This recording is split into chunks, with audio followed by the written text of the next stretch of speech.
बहुत बहुत स्वागत है आपका संजीवनी में। शुक्रिया जी।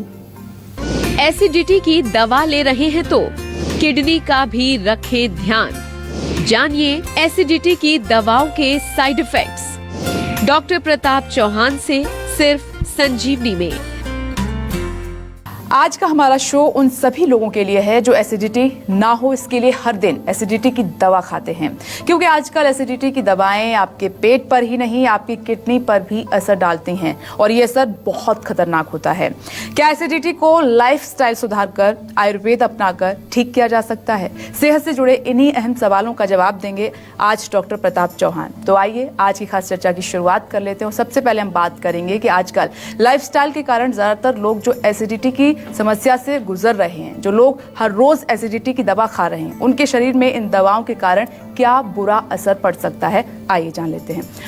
डॉक्टर चौहान, अब खान पान ऐसा है कि अमूमन इस समस्या का सामना लोग कर रहे हैं। जी बिल्कुल। और इस समस्या को खत्म करने के लिए जो अपने तरफ से दवाएं ले रहे हैं, तो क्या वाकई वो इफेक्ट कर रही हैं और कितनी खतरनाक है वो? बहुत खतरनाक है। और आजकल आपने देखा होगा, आजकल न्यूज़ में काफ़ी चला था पीछे के जो एंटासिड हम लोग लेते हैं वो कई तरह के नुकसान जो है, किडनी ख़राब होती है उनसे, किडनी में स्टोन्स होते हैं, अपच वगैरह तो होता ही है, अपच हो जाता है, कब्ज़ हो जाती है, लिवर को डैमेज होता है और बहुत सारी प्रॉब्लम होती है। मैं हमेशा जो है एक बात कहता हूँ कि अगर एसिडिटी मुझे है तो पहले मुझे देखना है कि एसिडिटी क्यों हो रही है।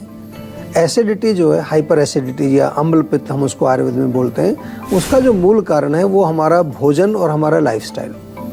तो अगर कारण जो है भोजन और लाइफस्टाइल है तो मैं गोली क्यों लूँ उसके लिए? मैं अपना भोजन और लाइफस्टाइल ठीक करूँ।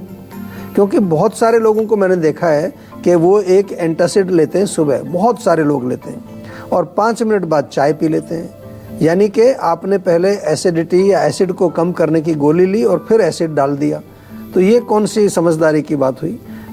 केवल चाय तक नहीं, उसके बाद अचार खाते हैं, दही खाते हैं, पराठा खाते हैं, दिन भर कुछ ना कुछ जो है एसिडिक फूड खाते रहते हैं। तो गलती तो आपके भोजन में है, तो गोली से आप उसको क्यों ठीक करने की कोशिश कर रहे हैं? और अब तो आपको ये भी मालूम चल गया कि उस गोली से टेम्परेरी रिलीफ बेशक आपको मिल जाए, लेकिन अल्टीमेटली बहुत सारा नुकसान आपको होने वाला है उससे।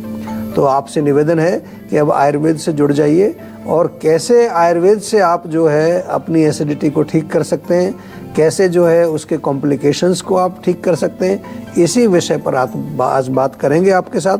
थोड़ा ध्यान से सुनिए, कुछ आपको अच्छे नुस्खे भी बताएंगे और जीवा में हम क्या क्या करते हैं एसिडिटी ठीक करने के लिए ये भी बताएंगे आपको। एक पत्ते से कंट्रोल हो जाएगा आपका बीपी, कौन सा है वो पत्ता, ये बताएंगे डॉक्टर प्रताप चौहान आज की संजीवनी टिप्स में, बस थोड़ी ही देर के बाद।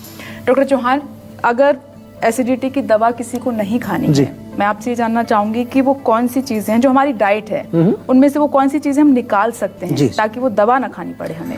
देखिए, सिंपल सी चीज है, एसिडिटी यानी कि एसिड अधिक होना, हाइपर एसिडिटी इसको बोलते हैं। तो कौन कौन सी चीज़ें आपके भोजन में? सबसे पहले वो चीज़ें जो एसिडिक हैं। एसिडिक से मतलब होता है जो खट्टी चीज़ें होती हैं। मान लो दही खा रहे हैं आप, एसिडिक है। नींबू बहुत ज़्यादा सेवन कर रहे हैं, टमाटर आप बहुत ज़्यादा सेवन कर रहे हैं, चाय कॉफ़ी का जिक्र मैंने किया, उसके साथ स्मोकिंग, अल्कोहल, नॉन वेज, तीखा, मिर्ची, चटनी, आजकल तो बहुत सारा जंक फूड, फास्ट फूड जिसमें प्रिजर्वेटिव केमिकल डले होते हैं। कुछ लोग केचप खा रहे हैं समोसे के साथ, कुछ लोग जो है और कई प्रकार के जो आजकल वो चटनियाँ आती हैं, कई प्रकार के ऐसे जो सोया सॉस है या फिर विनेगर वाली उसमें हरी मिर्च डली होती है वो खाते हैं लोग। जो नूडल्स खाते हैं जो उसमें वो डाल करके खाते हैं। सूप में भी मैंने देखा उसमें भी सिरका या कुछ ये सिरके वाली कोई चीज़, खट्टी चीज़ डाल करके सेवन करते हैं। तो तमाम चीज़ें हैं, ऐसा नहीं कि ये चीज़ें आप ना खाएं, लेकिन अगर आप हाइपर एसिडिटी के पेशेंट हैं तो आपके लिए जहर है ये बिल्कुल। तो ये अगर चीज़ें आप कुछ दिन बंद कर देंगे, 2-3 महीने इसको सीरियसली आप जो स्ट्रिक्टली बंद कर दीजिए, तो आप देख लीजिए आपको एसिड बनेगा नहीं, क्योंकि एसिड तो खाने पीने से बन रहा है। एक चीज़ और यहाँ मैं बताना चाहूँगा कि बहुत ज़्यादा मानसिक तनाव या बहुत ज़्यादा सोचना या बहुत ज़्यादा चिंतन करना, उससे भी एसिड निकलता है। तो अगर आपका भोजन सब ठीक है तो फिर थोड़ा उधर भी ध्यान देना पड़ेगा आपको कि कहीं बहुत ज़्यादा कोई एंग्जाइटी, स्ट्रेस, टेंशन वगैरह तो नहीं चल रहा है लाइफ में। उसको भी मैनेज करना है और उसको मैनेज करने के तरीके भी हम आयुर्वेद में आपको बताते हैं। संजीवनी दर्शक हमारे साथ मौजूद हैं पंकज जी प्रयागराज से। स्वागत है आपका संजीवनी में। अपना सवाल कीजिए डॉक्टर प्रताप चौहान से। हेलो, हाँ जी सर, नमस्कार। नमस्कार जी, नमस्कार। कैसे हैं आप? जी सर, ठीक हैं जी, बताइए। मेरी एज है 40 का सर। अच्छा। और IT कंपनी में काम करते हैं हम जी। और हमारे गर्दन और कमर, हाँ जी, दोनों में दर्द होता है जी। और देखिए, दर्द IT में काम करते हैं तो कंप्यूटर पर बैठ के काम करते होंगे आप दिन भर। हाँ जी। तो ये जो दर्द है, ये आपने कारण अभी मेरे को बता दिया है, और कारण है पोस्चर। क्योंकि बहुत सारे लोगों को मैंने देखा है जिनको कमर दर्द, गर्दन दर्द, और आजकल एक और बीमारी आ गई है, मोबाइल में भी लोग जब कंप्यूटर पर नहीं होते तो मोबाइल पर ऐसे लगे होते हैं, तो गर्दन सारी टेढ़ी होती है, हमारी पोस्चर गलत होता है। ये जो स्पाइन है हमारा, रीढ़ की हड्डी जिसको कहते हैं, अगर हमें इसको बैक को बिल्कुल पेन फ्री रखना है तो एक सिंपल सा सॉल्यूशन आपको बताता हूँ। हमेशा जो है अपनी स्पाइन को सीधी रखिए, क्योंकि जो पोस्चर हमारा ओरिजिनल है वो वही है। जब हम स्पाइन को सीधी रखते हैं तो हमारी मांसपेशियां रिलैक्स्ड रहती हैं। जैसे ही हम कोई भी पोजीशन लेंगे आगे पीछे की तो मांसपेशियां टाइट हो जाती हैं। जब मांसपेशियां टाइट हो जाएंगी तो वहाँ पर जो है आपको पेन शुरू हो जाएगा। नॉट ओनली दैट, आप जब डॉक्टर के पास जाएंगे तो कोई सर्वाइकल बताएगा, कोई आपको लंबर स्पॉन्डिलोसिस बताएगा, कोई कहेगा आपका L4 L5 में गैप आ गया है, कहीं कुछ हो गया है। सबका जो है एक ही कारण है, स्टिफनेस, अकड़ाहट। टेक्निकल भाषा में कहें आयुर्वेद में तो वात बढ़ गया है, और सिंपल भाषा में कहें तो अकड़ाहट या स्टिफनेस बढ़ गई है। स्टिफनेस को दूर करने के लिए क्या करना चाहिए? सबसे पहले तो ऑयलिंग बहुत अच्छा काम करती है। कोई भी तेल ले लीजिए, नहीं तो हमारे यहाँ से जो है पेन काम ऑयल या पेन काम बाम बहुत बढ़िया। बाम तो हमेशा सबको रखना ही चाहिए। किसी भी तरह का दर्द हो आपके शरीर में, जीवा का जो पेन काम बाम है बहुत अच्छा काम करता है। विदिन 10-15 मिनट्स आपको बिल्कुल रिलीफ मिलता है उसमें। लेकिन वो रोग का परमानेंट सॉल्यूशन नहीं है।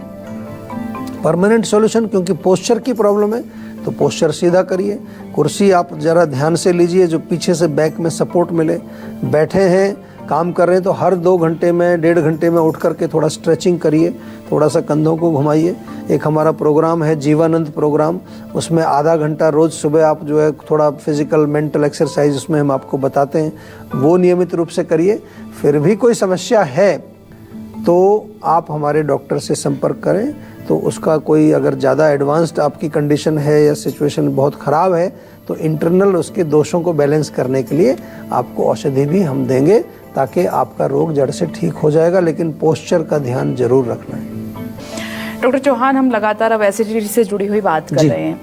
मैं अब आपसे ये जानना चाहूंगी कि अगर ये प्रॉब्लम को खत्म हमें करना है, एसिडिटी या फिर गैस की किसी को प्रॉब्लम हो जाती है, अक्सर अमूमन होती भी है, तो कुछ दवाएं यूज करते हैं। अगर हमें इस प्रॉब्लम को खत्म करना है तो क्या सुधार अपनी डाइट में करना होगा? देखिए, बहुत अच्छा प्रश्न है, और सिंपल चीज़ें हैं आपके रसोई में, आपके इर्द गिर्द मौजूद होती हैं।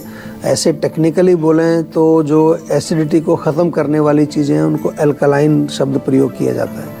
तो एल्कलाइन क्या है? आप जो भी जिनमें पानी की मात्रा हो, जैसे खीरा है, खीरा खाइए, तरबूज खाइए, ककड़ी खाइए, या फिर जो है आपके घर में दूध अगर है अच्छा तो थोड़ा सा दूध, ठंडा दूध, ज़्यादा नहीं, 1 गिलास भर के नहीं पीना, उससे और जो गैस बन जाती है। आधा कप दूध ले लीजिए, चाहे तो उसमें थोड़ा पानी मिला लीजिए, आपको तुरंत जो एसिडिटी में रिलीफ मिलता है। इसके अलावा नारियल पानी बहुत अच्छा है, कच्चा नारियल भी आप खा सकते हैं, या नारियल के अंदर जो मलाई निकलती है उसका सेवन कर सकते हैं। ये सब एल्कलाइन चीज़ें हैं। घर में अगर मुलेठी थोड़ी सी है तो थोड़ा मुलेठी का सेवन करेंगे, उससे भी एसिडिटी चली जाएगी। सौंफ आपके घर में होती है, सौंफ चबा लीजिए, सौंफ का पानी आप बना करके पी लीजिए। या फिर इसके अलावा जो है कोई भी ऐसी चीज़ जो कि बहुत ज़्यादा तीखी ना हो, जिसमें खटाई ना हो, जिसमें मिर्ची ना हो, ऐसी चीज़ों का सेवन, अगर आप, जैसे मैंने दूध का जिक्र किया, तो आप थोड़ी अच्छी खीर बना करके भी खा सकते हैं। केला आप सेवन कर सकते हैं। मोस्टली जो फ्रूट्स हैं वो अल्कलाइन होते हैं, तो केले का सेवन आप कर सकते हैं।